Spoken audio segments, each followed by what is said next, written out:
Los Anales del Imperio Dom. Tratado histórico por Grastiux y Lampas. La obra que tienes ante ti es un compendio de extractos de las extensas crónicas de Terragón, seleccionados con minuciosidad por el afamado historiador Grastiux y Lampas. El cronista aglutina en estos anales una serie de legajos históricos elegidos de forma estudiada, con el objetivo de intentar explicar los hechos que han llevado al Imperio Dom a su complicada situación actual, donde una cruenta guerra civil sucesoria está haciendo peligrar su propia subsistencia. Prefacio del autor. Estimado amigo, si buscas exquisitez retórica, lírica escrita o épica literaria, no estás en el sitio adecuado. Esta obra no pretende pasar a la posteridad por su grandilocuencia, pedantería o esplendidez. No son tiempos para la contemplación y el esparcimiento. La guerra acucia fuera y dentro de nuestras fronteras. La situación exige respuestas y actuaciones concretas, sin florituras. Mis armas no están forjadas de metal, sino por palabras y letras. La sangre que he de derramar no es roja y caliente.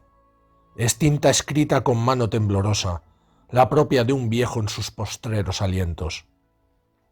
Mi última contribución al imperio es bucear en las milenarias y vastas crónicas de Terragón para intentar extraer los acontecimientos históricos más o menos relevantes que algo tienen que ver con lo que hoy sucede. Intentaré hacerlo de la forma más concisa y directa posible, con tal de asesorar a los jóvenes que buscan respuestas y en manos de los cuales está el futuro de nuestro imperio y por ende de todo Terragón. Sin otro particular, estimado lector, no haré que pierdas más tiempo. Vayamos a lo que realmente interesa. Firmado Grastiux y Lampas, Tolleredom, año 29 después de Crístenes.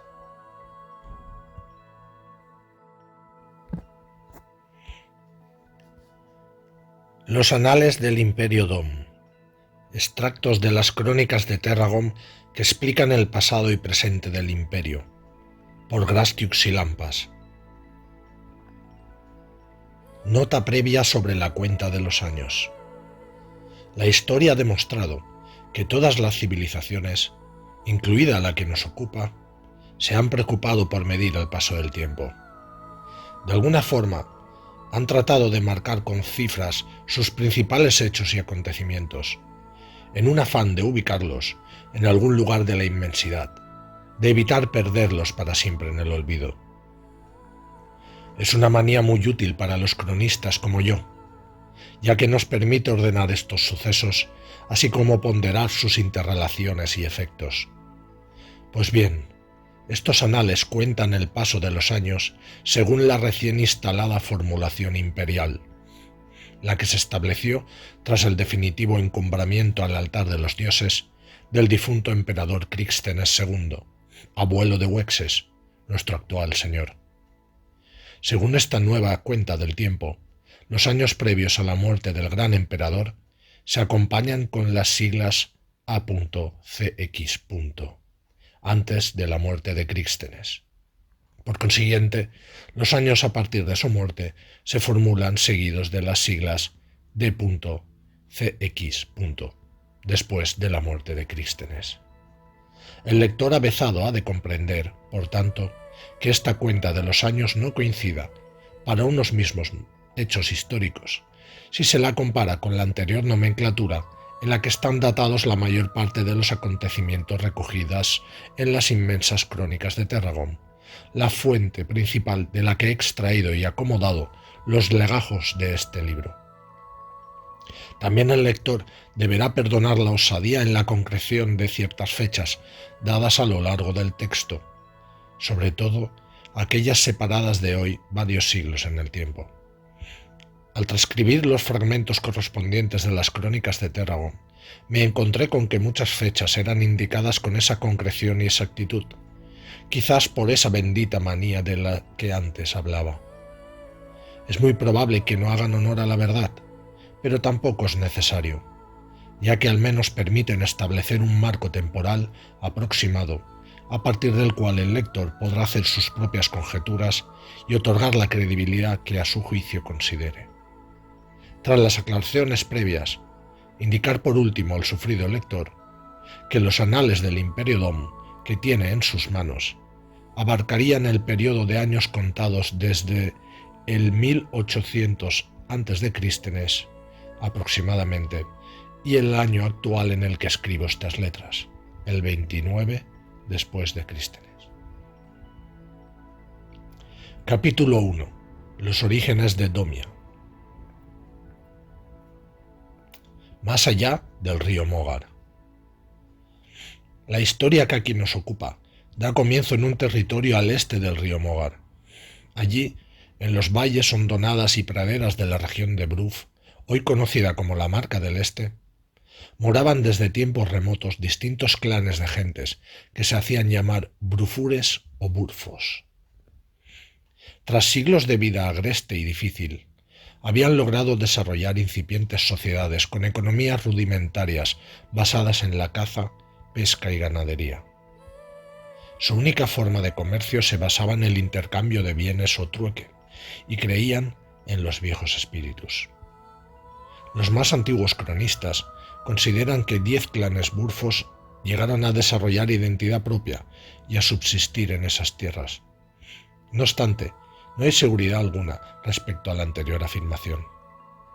En las cuencas de los 3 principales afluentes del este del Morgar, 4 de estos clanes llegaron a asentarse en poblados seminómadas que, con el tiempo, lograron proliferar, consolidando identidades y formas de vida divergentes a los clanes burfos de las menos fértiles praderas. Los clanes de las riberas, safos, hermios, gomios y ascatos, desarrollaron una incipiente agricultura y una intensa pesca en las dulces y fructíferas aguas de los ríos y afluentes cercanos a sus poblados.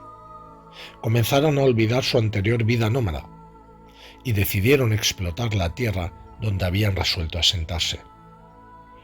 Mientras, los clanes de las praderas, domios, tirranos, grobanos, esbelios, vindures y forlonios, mantuvieron su vida ambulante. Siguieron dedicándose a la ganadería, caza y recolección en unas extensas campiñas que se abrían infinitamente hacia el este. Los límites explorados por estos clanes burfos apenas alcanzaban las montañas de la última etapa. Allí, olvidados durante mucho tiempo, se encontraban los vastos territorios perdidos del este. Los safos. El clan asentado entre el Mayog, el afluente más septentrional del río Mogar en la región del Bruf, y los lindes del gran bosque de Skul, fue el pueblo safo. De carácter orgulloso, vehemente, racista y belicoso, los safos lograron consolidar su hegemonía en la región. Fueron los más numerosos y organizados de los 10 clanes. Además, sus líderes eran ambiciosos y no dudaban en hacer recordar su supremacía a los vecinos del sur, los hermios, y del este, los vindures, muchas veces por la fuerza de las armas. Aunque su economía se basaba principalmente en la pesca y la agricultura, al igual que el resto de los clanes de las riberas, los safos nunca dejaron apagar su llama guerrera, dejándose llevar por el remanso de prosperidad que ofrecían las cuencas del río Mayo. Continuaron formando a los mejores guerreros, y a la par desarrollaron un importante arte del trabajo de la piedra, con el que lograron levantar fortalezas que hacían de sus aldeas inexpugnables para el resto de clanes y que por tanto les daban una importante ventaja militar. Desde muy temprano sintieron curiosidad por explorar las prometedoras llanuras del oeste, más allá de los abruptos abismos por los que transcurría el violento río Mogar en aquella región. Más de 200 metros de caída libre y un ancho mayor a los 40 metros. Es el infranqueable cañón donde las traicioneras rocas se amistaban con la muerte. Allí se encontraban las impresionantes cascadas del río Mayo, que despedía la imponente fuerza de sus aguas sobre el lecho de rocas del fondo del abismo, haciéndolo progresiva y lentamente más profundo y enigmático. La belleza de sus vistas despertó la inquietud artística entre aquellos pocos que por entonces dejaban el pragmatismo para mirar los cielos y las cosas más sutiles de Terragón. Fue allí donde los cronistas fijan el nacimiento de la poesía y la escritura antiguas. Como es bien sabido, el orgullo e ímpetu de los safos es una incontenible fuente de energía que impulsa a estos hacia los retos más difíciles y arriesgados. De esta forma, con muchos esfuerzos pero gran determinación, comenzaron allá por el año 1767 a.C. a levantar los primeros muros de lo que sería el solemne y portentoso Puente de la Cima, conocido así por ubicarse en la cumbre de una achatada colina de las inmediaciones de Pravatá, la principal población del clan, justo al borde del abismo. Además de levantar el majestuoso puente, principal obra arquitectónica de los safos, como hemos comentado antes, defendieron sus poblados con altos y fuertes muros y construyeron sus casas con piedra y adobe traídos de las abundantes hondonadas de la región. En el 1683 a.C., año en el que por fin acaban los trabajos en el Puente de la Cima, los tres líderes de las familias más influyentes y numerosas de los safos constituían el centro del poder del clan. Eran conocidos como los Tríglidas. Barbos, Torben y Dubas eran sus nombres, y su posición la habían ganado a base de méritos y esfuerzo. Inmediatamente cruzaron el río, pisando por primera vez una amplia región llana y fértil que se expandía hacia el oeste sin apariencia alguna de ocupación civilizada. Aunque mantuvieron sus conflictos con hermios y bindures para extender sus territorios al sur y al este, los safos vieron una oportunidad única para progresar y ampliar sus fronteras en este nuevo Edén enteramente a su disposición. Lo que no sabían es que, a pocas decenas de millas al oeste, se encontrarían con los chipras, autóctonos de estas nuevas y prometedoras tierras. Los hermios. Al sur del Maloj, entre este y el afluente Medoj, alrededor del 1700 a.C., encontramos al clan hermio, el segundo de los clanes burfos que constan en las crónicas de Terragón, orden de aparición que he decidido respetar en estos anales. De una población de pocos miles de habitantes, los hermios prácticamente eran la mitad en número que los vecinos y poderosos safos, de los cuales ya hemos hablado. Pilfas era su único y gran líder, cuya familia había ostentado el gobierno desde antaño con un sistema de herencias donde el primer hijo varón era el encargado de suceder a su predecesor en la Casa de la Guarda, aposento del líder del linaje. Los territorios hermios eran mucho más quebrados que los pertenecientes a los safos. Abundantes montes y hondonadas poblaban la zona alojando innumerables y frescos riachuelos. La naturaleza en esta zona no albergaba bosques frondosos, sino que esparcía sus árboles de forma azarosa y poco densa a lo largo de toda la región. Sin embargo, los pastos eran verdes y abundantes, lo cual hacía que los hermios combinaran la pesca con la ganadería, olvidando un tanto la agricultura y otras formas de vida. Desde muy temprano, los hermios tuvieron que soportar la belicosidad de sus vecinos safos, quienes atravesaban el Maloj en sus zonas menos profundas para asestar frecuentes golpes e incursiones de castigo. Ello suscitó un mayor desarrollo del arte de la guerra y el trabajo de la piedra entre sus filas, aunque sus obras jamás llegaron a tener el calado de las conseguidas por los safos. Los ascatos. Siguiendo el profundo curso del río Mogar hacia el sureste, encontramos al clan ascato.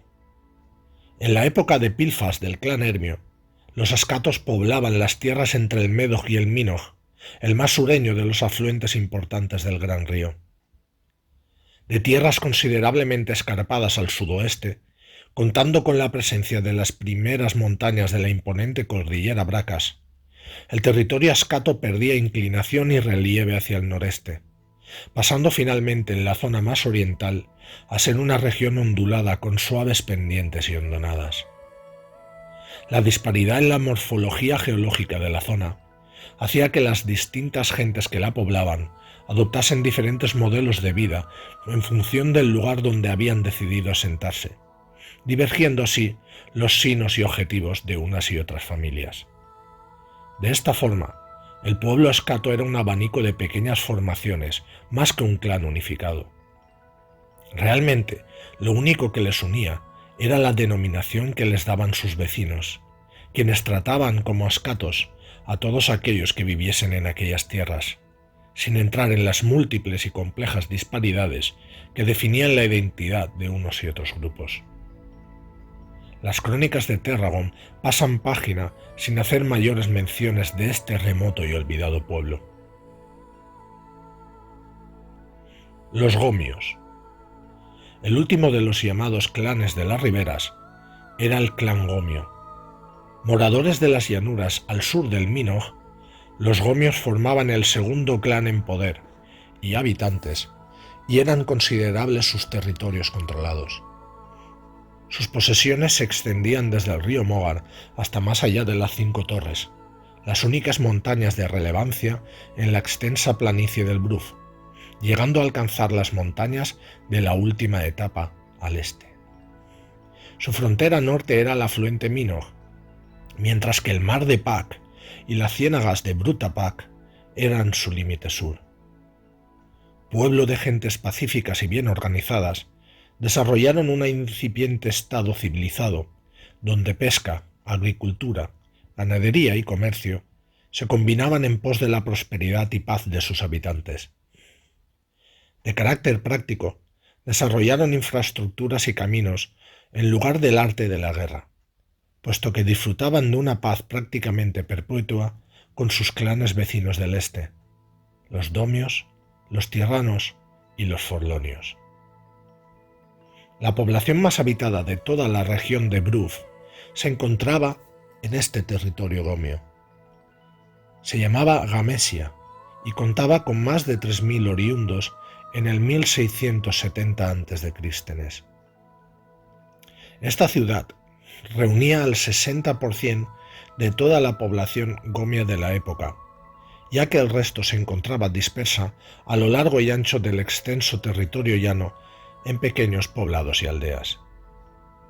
En Gamesia, situada en plena desembocadura del río Mogar en el mar de Pac, y sobre cuyas ruinas hoy se asienta la ciudadela de Solpa, la gente moraba en cabañas de madera construidas sobre puntales que sobresalían de los infinitos brazos del río en esta zona.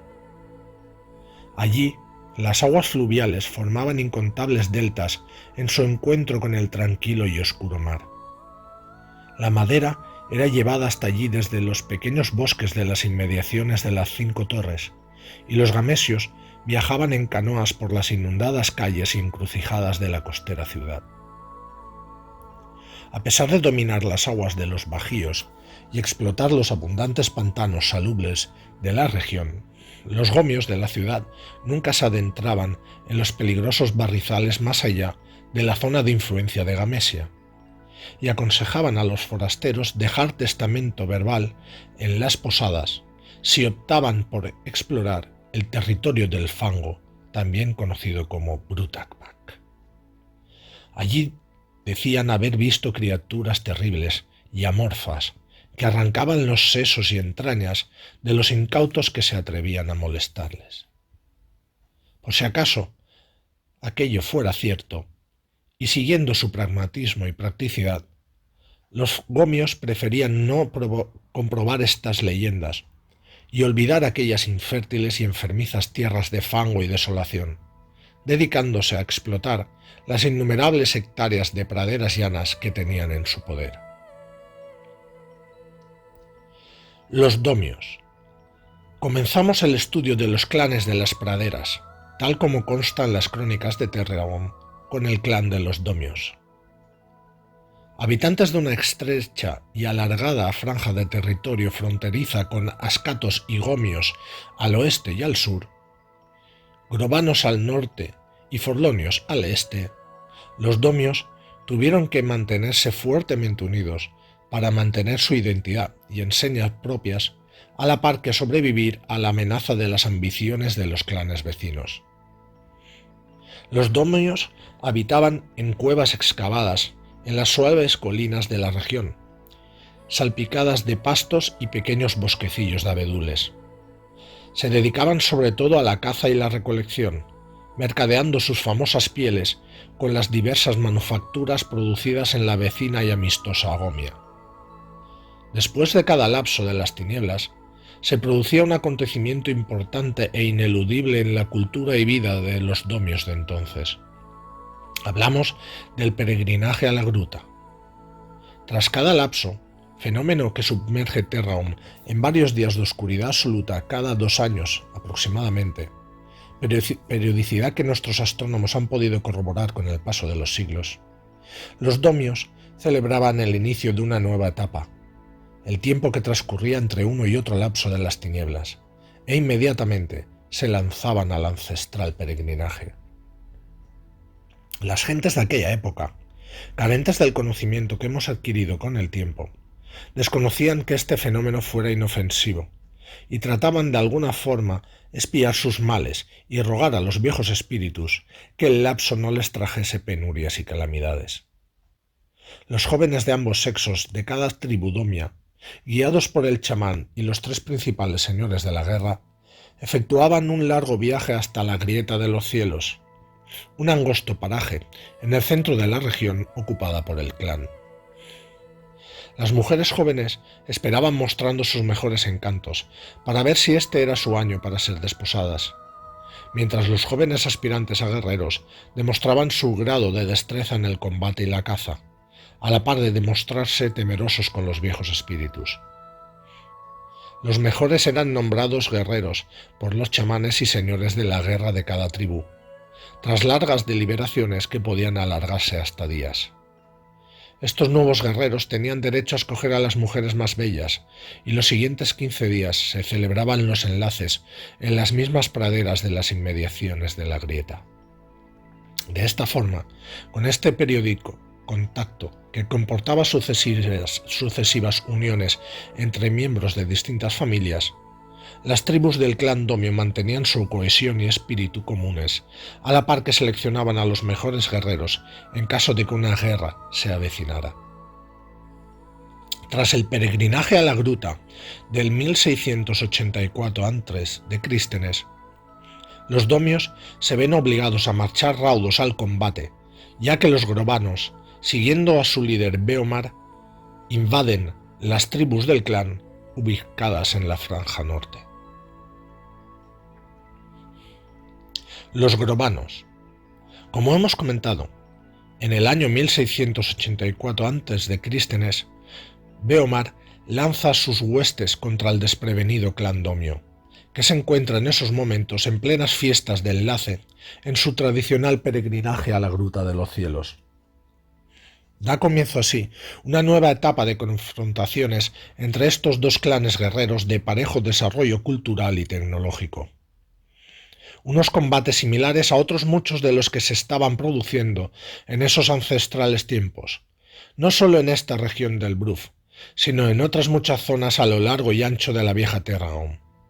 Guerras y conflictos que han desaparecido para siempre de los relatos escritos u orales y que las crónicas de Terraum apenas recogen. Los grovanos conformaban un pueblo de pocos miles de habitantes que ocupaba un pequeño territorio circundado por hermios y vindures al oeste, domios y ascatos al sudoeste y forlonios al sureste. Era un pueblo venido antaño a la región del Bruf desde los territorios perdidos del este. Su sistema social estaba claramente jerarquizado en pos de optimizar la maquinaria belicista del clan y garantizar que los más fuertes ocupasen las posiciones de privilegio. Solamente era posible ascender en la pirámide de mando a base de duelos personales con los guerreros del escalafón superior. Las derrotas en dichos duelos eran consideradas humillantes y en varias ocasiones acababan con el suicidio de aquel cuyo rango de mando se había degradado tras la pugna. Su economía era precaria y básicamente fundamentada en la caza y los saqueos. Hermios, domios, ascatos, forlonios y vindures tuvieron que soportar continuos azotes de las marchas de castigo grobanas. Unas expediciones relámpago que desolaban las zonas a su paso y regresaban raudas al clan con los botines y rehenes obtenidos en dichas incursiones. Dicha belicosidad grobana, como resaltan las crónicas de Terragón, permitió la supervivencia del clan en la época del exilio, allá por el año 1626 a.C. Los tirranos. Pueblo de pescadores y agricultores, los tirranos mantuvieron un papel secundario en la región del Bruf hasta la época del exilio. Moradores de las costas del mar de Azif se adentraban en sus refugios de las montañas de la última etapa cuando el clan se encontraba en peligro por alguna amenaza exterior. Allí excavaron cuevas laberínticas en las que un forastero perdería el sentido de la orientación en pocos minutos. Sin embargo, incluso los más niños de entre los tirranos se manejaban a la perfección en estos refugios inexpugnables de roca y arena. Los tirranos desconfiaban de cualquier otro clan. Consideraban a los gomios como demasiado endebles y confiados, a los domios como supersticiosos y primitivos, y a los forlonios como gentes de malvado corazón, ya que ni siquiera eran capaces de vivir en paz con sus congéneres. Por último, temían a los seres que habitaban en las ciénagas de Brutapac, a los que nunca osaban molestar. Los tirranos siempre conservaban puestos de vigilancia en las fronteras de su territorio para evitar, en la medida de lo posible, cualquier amenaza exterior. De esta forma, los rápidos batidores tirranos podían avisar a las gentes del clan a tiempo para retirarse a las montañas en caso de que el peligro no pudiese ser controlado por la fuerza. Uno de los puestos fronterizos tirranos, más al este de las montañas de la última etapa, fue precisamente el primero en avistar la amenaza de muerte y destrucción que asolaría la región del Bruf. Este puesto fue el encargado de avisar al resto del clan. Los esbelios. El clan esbelio vivía ligado a los bosques y las tierras poco abiertas a la vasta llanura. Era un pueblo de buenos cazadores y leñadores que, solo por necesidad, abandonaban sus refugios en los bosques para mercadear su leña con safos y vindures. Con el tiempo llegaron a colonizar la mayor parte de los abundantes bosques al este del gran bosque de Skull, así como decenas de leguas de floresta en las zonas más orientales de dicha mole de árboles y vegetación. Allí, en Skull, entraron en contacto con aborígenes de los bosques, con los que mantuvieron una relación distante y recelosa, pero siempre manteniendo una respetuosa paz. Solamente de vez en cuando los esbelios se veían obligados a pelear con vindures o safos, pero dichas confrontaciones finalizaban pronto, puesto que, en suelo esbelio, la frondosa vegetación desorientaba al enemigo. Las osadas huestes forasteras siempre regresaban a casa humilladas por las emboscadas e incursiones de las guerrillas esbelias apostadas en la maleza.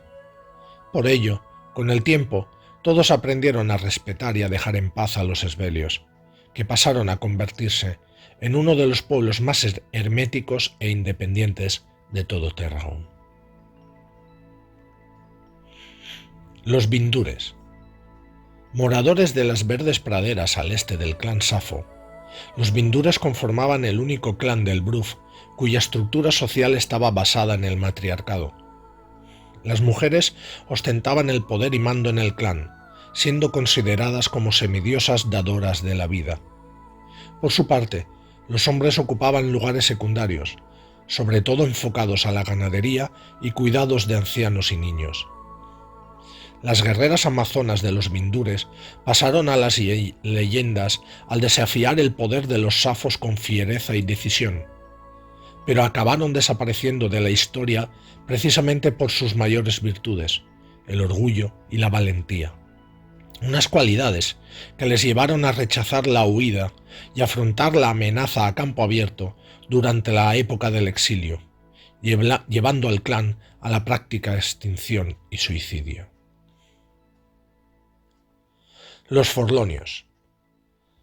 Los Forlonios conformaban un clan inestable y poco unido allá por el 1700 a.C. Constantes rencillas y conflictos internos impedían que el clan progresase. La anarquía y autonomía de sus gentes hacía que sus tribus nunca alcanzasen tamaños considerables y que ciudad o poblado alguno existiese en el extenso territorio abierto al este que ocupaban. Alimentaban tanto odio contra los otros clanes como contra sus mismos parientes, y fueron los primeros en sucumbir en la época del exilio, como veremos más adelante.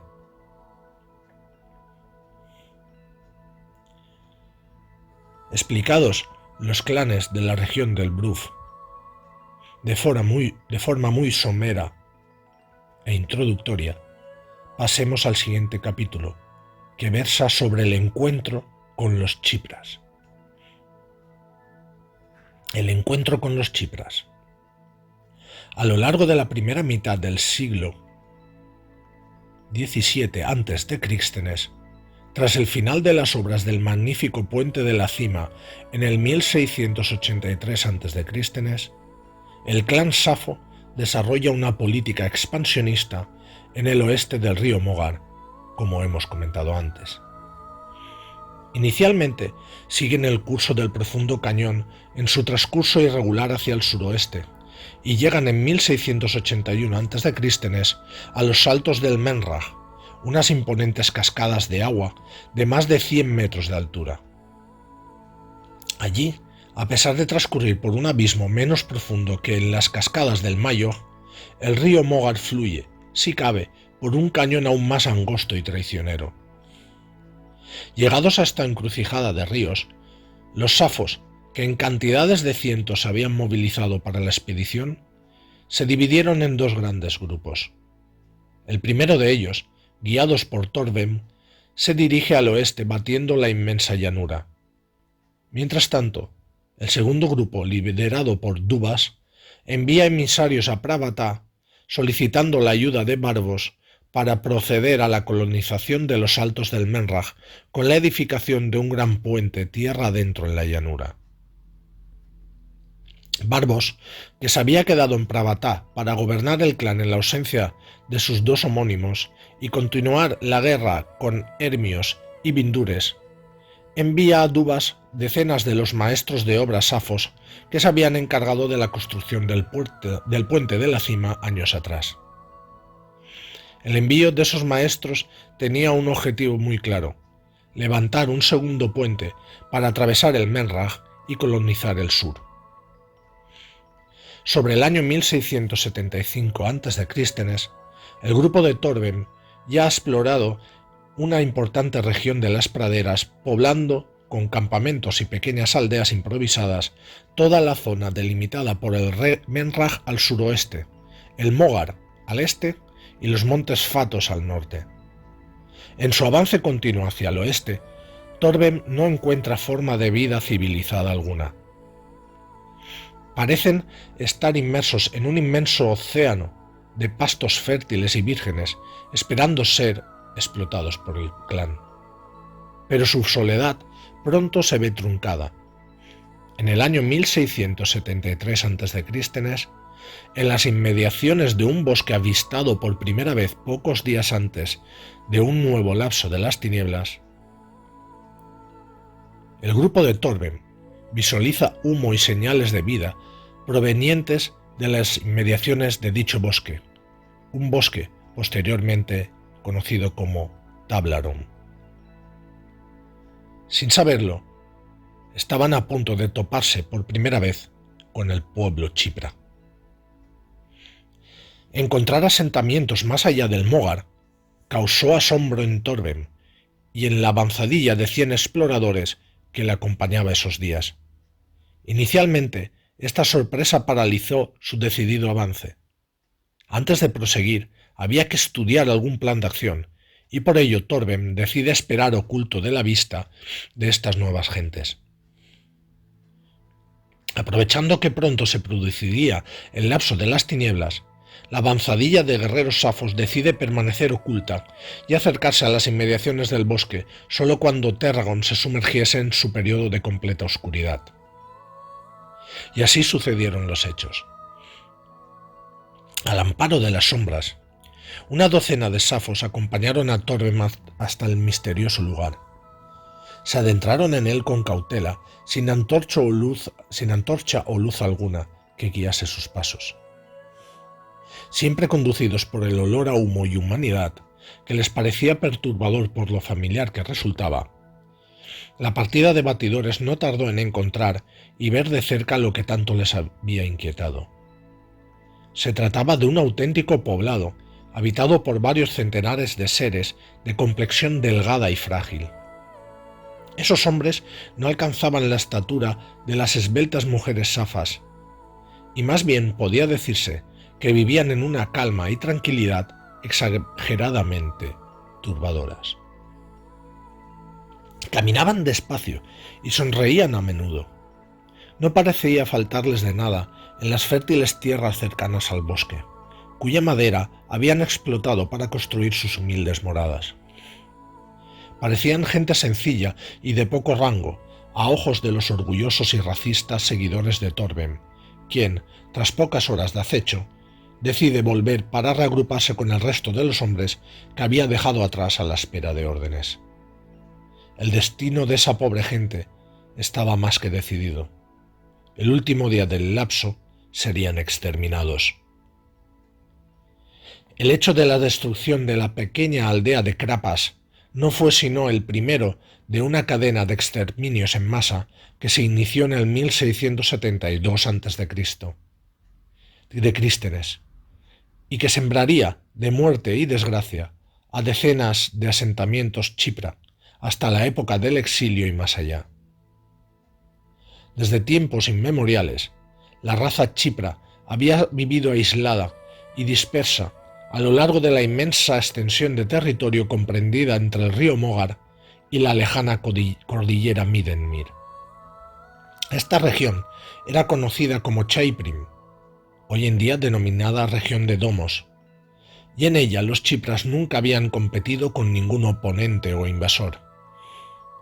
Esta larga paz forjó un carácter apagado y poco dado a la guerra entre los chipras, muchos de los cuales en toda su vida nunca llegaban a contactar tan siquiera con sus congéneres de otras aldeas. Los recursos naturales a explotar en su vasta región aún podían albergar 10 veces la población que allí residía, sin que nadie llegase a interferir en las fronteras o posesiones de sus vecinos.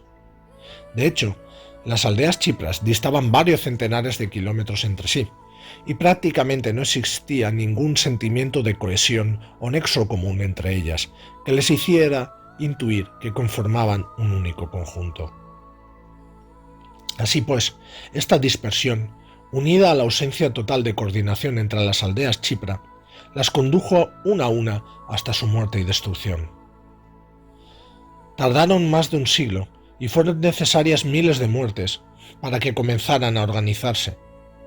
Habían visto que su vieja realidad había cambiado y que las cosas ya no volverían a ser como antes de la llegada de los hombres del este.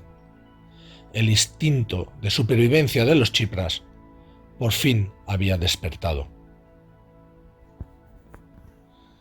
Pasemos a ver cómo también los ermios viajaron hacia el oeste. En el 1660 a.C., los ermios observaban inquietos cómo los safos habían levantado y consolidado su nuevo puente sobre el Menraj y se disponían a colonizar las tierras del sur. Pilfas el Grande ve este avance como una maniobra de acercamiento y aproximación hacia la Casa de la Guarda, a la que podrían tener acceso los safos si eran capaces de atravesar el río desde los valles escarpados más al sur de la desembocadura del Médoj, difíciles de atravesar, pero no infranqueables como los abismos del norte. En estas fechas, los ermios se encuentran en negociaciones de paz con los safos, más interesados estos últimos en el oeste que en seguir perdiendo tiempo y esfuerzos con la conquista de la difícil región del clan Hermio. Pero esta maniobra de avance hacia el sur puede poner en peligro la consecución de este tracto de paz, y ambos clanes son conscientes de ello. Finalmente, tras largas deliberaciones en los valles del Mayo, ambos clanes llegan a un consenso en el 1658 a.C., un trato por el cual los hermios podían construir un puente sobre el Mogar que diese acceso al clan al territorio al sur del Melraj. Pero a cambio, los hermios debían permitir que el clan safo, dirigido allí por Dubas, avanzase también en aquella región siempre y cuando no se acercase a menos de 100 millas de los valles y barrancos del Mogar limítrofes al clan hermio. Con esta especie de reparto, unos y otros podían explorar el oeste sin demasiada interferencia entre sí, aunque los hermios tenían muy limitado su avance, puesto que el puente aún estaba por construir. Para cuando se finaliza la construcción del llamado Puente de la Guarda, allá por el año 1630 a.C., los hermios encontrarán que en el oeste los safos han colonizado toda la zona a más de 100 millas del Mogar, cercando la estrecha lengua de tierra que los hermios encuentran a su disposición.